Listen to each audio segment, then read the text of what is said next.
दोस्तों, अगर आपको पर्सनल लोन की रिक्वायरमेंट है तो आज की इस वीडियो में हम बात करेंगे कि आप किस तरीके से इंडसइंड बैंक में पर्सनल लोन अप्लाई कर सकते हैं। इंडसइंड बैंक आपको 10% पर एनम के हिसाब से इंटरेस्ट रेट पर एक लोन प्रोवाइड करता है। अगर आप इस लोन को अप्लाई करेंगे तो ये लोन अमाउंट आपके इंस्टेंट ही बैंक अकाउंट में ट्रांसफर कर दिया जाएगा 24 घंटे के अंदर। इसके अलावा इस लोन को अप्लाई करने के लिए आपको कोई भी इनकम प्रूफ नहीं देना पड़ता है, प्लस आपकी कोई भी फिजिकल वेरिफिकेशन नहीं होती है। आप सिर्फ अपने डॉक्यूमेंट्स, अपने आधार कार्ड, पैन कार्ड के बेसिस पर अपना पर्सनल लोन अप्लाई कर सकते हैं। अगर आपसे इनकम प्रूफ मांगा भी जाता है, अगर आप बड़ा लोन ले रहे हैं, ज्यादा अमाउंट का लोन ले रहे हैं, तो आपसे आपके बैंक की डिटेल्स मांगी जाएंगी। उस सिचुएशन में आप उस बैंक की डिटेल्स दे सकते हैं जिसमें आपका ट्रांजैक्शंस काफी अच्छा होता हो। इसके बिहाफ पर आपको लोन प्रोवाइड कर दिया जाएगा।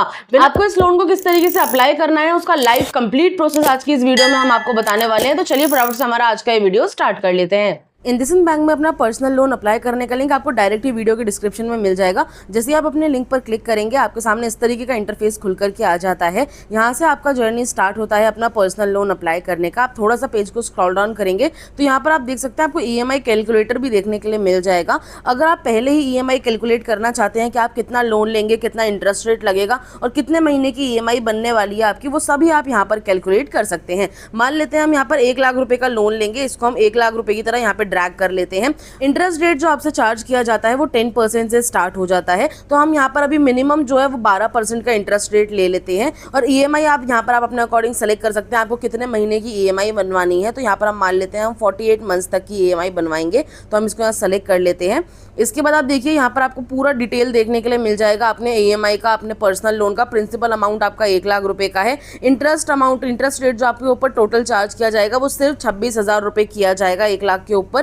तो आपको जो टोटल अमाउंट पे करना है वापस वो 1,26,432 रुपए करना है। EMI टेन्योर और आप देखिए मैंने 48 मंथ्स का सेलेक्ट किया है और मंथली EMI जो आपकी बनेगी वो 2634 रुपए की बनने वाली है। इस तरीके से आप अपने अकॉर्डिंग पहले ही EMI कैलकुलेट कर सकते हैं। अब आपको प्रोसेस स्टार्ट करना है। सबसे पहले आपको यहाँ पर देखिए आपको पैन कार्ड नंबर एंटर करने के लिए बोला जाएगा। पैन कार्ड नंबर आप यहाँ पर एंटर करेंगे, मोबाइल नंबर आप अपना यहाँ पर एंटर करेंगे जो कि आपके आधार कार्ड से लिंक होना चाहिए। इसके बाद आप दोनों टिक बॉक्स पर टिक करेंगे और नीचे नेक्स्ट वाले ऑप्शन पर क्लिक करेंगे। इसके बाद आपके दिए हुए मोबाइल नंबर पर एक OTP कोड जाएगा, वो OTP आप यहाँ पर फिल करके नीचे नेक्स्ट वाले ऑप्शन पर क्लिक कर लेंगे। OTP वेरीफाई होने के बाद आपको नेक्स्ट पेज पे रिडायरेक्ट किया जाएगा जहाँ पर आपसे आपकी डिटेल्स पूछी जाएंगी। सबसे पहले आपको अपना फर्स्ट नेम एंटर करना है जो आपके पैन कार्ड पर मौजूद होना चाहिए। इसके अलावा यहाँ पर आप अगर आपका कोई मिडिल नेम है तो आप डाल सकते हैं, अदरवाइज आप इस ऑप्शन को खाली छोड़ सकते हैं। इसके बाद यहाँ पर अपना लास्ट नेम यानी कि सरनेम एंटर कर देंगे। नेशनैलिटी यहाँ पर ऑलरेडी इंडियन सेलेक्टेड होती है। आपको यहाँ अपना जेंडर सेलेक्ट करना है, मेल, फीमेल या थर्ड जेंडर। उसके बाद नीचे आपको अपना डेट ऑफ बर्थ एंटर करना है। डेट ऑफ बर्थ आप वही एंटर करेंगे जो कि आपके पैन कार्ड पर मौजूद होना चाहिए। इसके बाद यहाँ पर आपको अपना एम्प्लॉयमेंट टाइप सेलेक्ट करना है, यानी कि आप काम क्या करते हैं। अब अगर आप जॉब करते हैं तो सैलरीड सेलेक्ट करिएगा, बिजनेस करते हैं तो सेल्फ एम्प्लॉयड सेलेक्ट कर लीजिएगा। इसके बाद यहाँ पर आपको अपनी ईमेल ID एंटर करनी है जो आप रेगुलर बेसिस पर यूज करते हो। अपने करंट एड्रेस का पिन कोड आप यहाँ पर एंटर करेंगे। इसके बाद यहाँ पर आपको अपनी मंथली इनकम बतानी है। अगर आपको ज्यादा लोन अमाउंट की रिक्वायरमेंट है तो आपकी जो मिनिमम इनकम है मंथली वो 35,000 रुपए से ऊपर की होनी चाहिए, इस बात का आपको ध्यान रखना है। इसके बाद यहाँ पर आपसे पूछा जाता है क्या इंडसइंड बैंक की साइड से कोई आपको गाइड कर रहा है कि आप किस तरीके से लोन ले सकते हैं, तो आपको यहाँ नो वाले ऑप्शन को सेलेक्ट करना है। इसके बाद नीचे टिक बॉक्स पर टिक करके आपको नेक्स्ट वाले ऑप्शन पर क्लिक करना है। आगे बढ़ने के बाद यहाँ पर आपसे आपका लोन रिक्वायरमेंट पूछा जाएगा, आपको कितने लोन की रिक्वायरमेंट है। तो सबसे पहले तो यहाँ पर आप अमाउंट एंटर कर सकते हैं या फिर आप इसको ड्रैग करके भी एंटर कर सकते हैं। आप इंडसइंड बैंक में 30,000 से लेकर के 5 लाख रुपए तक का लोन इजीली अप्लाई कर पाएंगे। यहाँ पर आप अपने अकॉर्डिंग अमाउंट सेलेक्ट कर लीजिएगा। यहाँ पर आप टेन्योर बताएंगे आपको कितने महीने की EMI बनवानी है। 12 महीने से लेकर के 48 मंथ्स तक की आप EMI बनवा सकते हैं।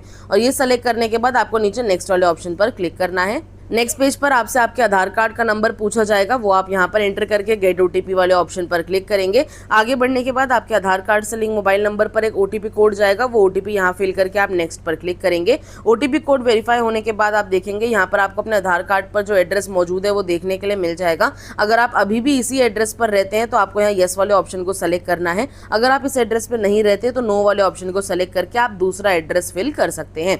एड्रेस आप अपने अकॉर्डिंग यहाँ सेलेक्ट करेंगे। मैंने अपने आधार कार्ड कार्ड वाला एड्रेस ही सेलेक्ट किया है। यहाँ पर आपसे आपका ओनरशिप टाइप पूछा जाएगा, यानी कि आप जिस घर में रहते हैं वो आपका अपना घर है या फिर आप रेंट पर रहते हैं। अगर अपना घर है तो ओन सेलेक्ट करेंगे, रेंट पर रहते हैं तो रेंटेड सेलेक्ट करेंगे। यहाँ आपसे पूछा जाएगा कि आप इस एड्रेस पे कितने टाइम से रह रहे हैं। तो अगर मान लेते हैं आप 6 साल या 10 साल 5 महीने से रह रहे हैं तो आप यहाँ 10 साल एंटर करिएगा। यहाँ पर आप 5 मंथ्स एंटर करेंगे और नीचे नेक्स्ट वाले ऑप्शन पर क्लिक करेंगे। आगे बढ़ने के बाद यहाँ पर आपसे आपकी कंपनी की डिटेल्स पूछी जाएंगी। सबसे पहले अपनी कंपनी का नेम आप यहाँ पर एंटर करेंगे। अगर किसी रीजन की वजह से आपकी कंपनी का नाम आपको यहाँ पर शो नहीं करता है तो आप अदर वाले ऑप्शन को सेलेक्ट कर लीजिएगा। अदर वाला ऑप्शन सेलेक्ट करने के बाद आप अपनी कंपनी का नाम एंटर कर सकते हैं। इसके बाद ऑर्गेनाइजेशन टाइप आप यहाँ पर बताएंगे। आपकी जो कंपनी है वो प्रोप्राइटरशिप कंपनी है, इंडिविजुअल कंपनी है, या फिर आपने प्राइवेट लिमिटेड कंपनी ओपन करी है, या फिर आप प्राइवेट लिमिटेड कंपनी में काम करते हैं, या आप अपने अकॉर्डिंग सेलेक्ट करेंगे। इंडस्ट्री टाइप में बताएंगे आप किस फील्ड में काम करते हैं। आप डॉक्टर हैं, इंजीनियर हैं, बिजनेस करते हैं तो किस फील्ड में बिजनेस करते हैं।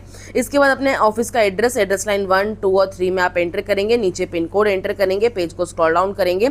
यहाँ पर आपसे आपका डेजिग्नेशन पूछा जाएगा, यानी कि आप किस पद पे काम करते हैं। आप ओनर हैं, सेल्स एग्जीक्यूटिव हैं, एम्प्लॉय हैं, जो भी आप जिस भी पद पे हो वो आप यहाँ सेलेक्ट कर लीजिएगा।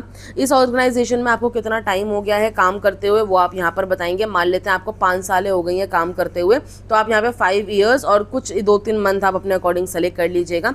टोटल वर्क एक्सपीरियंस में आप बताएंगे कि आपको टोटल कितना टाइम हो चुका है काम करते हुए। मान लेते हैं आपने 18 साल की उम्र से काम करना शुरू किया था, तो आज जो आपकी उम्र है उसके हिसाब से आप यहाँ पर साल एंटर कर दीजिए, मंथ्स आप यहाँ पर एंटर कर दीजिएगा। इसके बाद यहाँ पर आपसे आपका प्रीफर्ड कम्युनिकेशन एड्रेस पूछा जाता है। अगर इंडसइंड बैंक की साइड से वेरिफिकेशन होती है तो आप कहाँ पर मिलेंगे, आप अपने ऑफिस में मिलेंगे या घर पर मिलेंगे, वो आप यहाँ पर सेलेक्ट कर लेंगे। इसके बाद यहाँ पर आपको लैंडलाइन नंबर टाइप सेलेक्ट करना है, तो यहाँ पर आप मोबाइल नंबर सेलेक्ट करेंगे और कोई ऑल्टरनेटिव मोबाइल नंबर, कोई दूसरा मोबाइल नंबर आप यहाँ पर एंटर कर सकते हैं। और इसके बाद नीचे नेक्स्ट पर क्लिक करेंगे।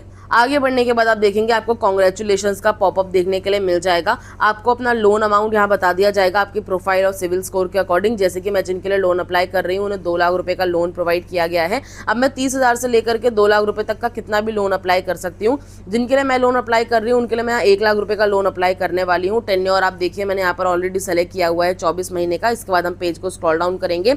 इंटरेस्ट रेट आप देख सकते हैं 16.50% पर एनम के हिसाब से इंटरेस्ट रेट चार्ज किया जा रहा है। और मंथली जो मेरी EMI बनेगी वो 9,000 कुछ रुपीस की बनने वाली है।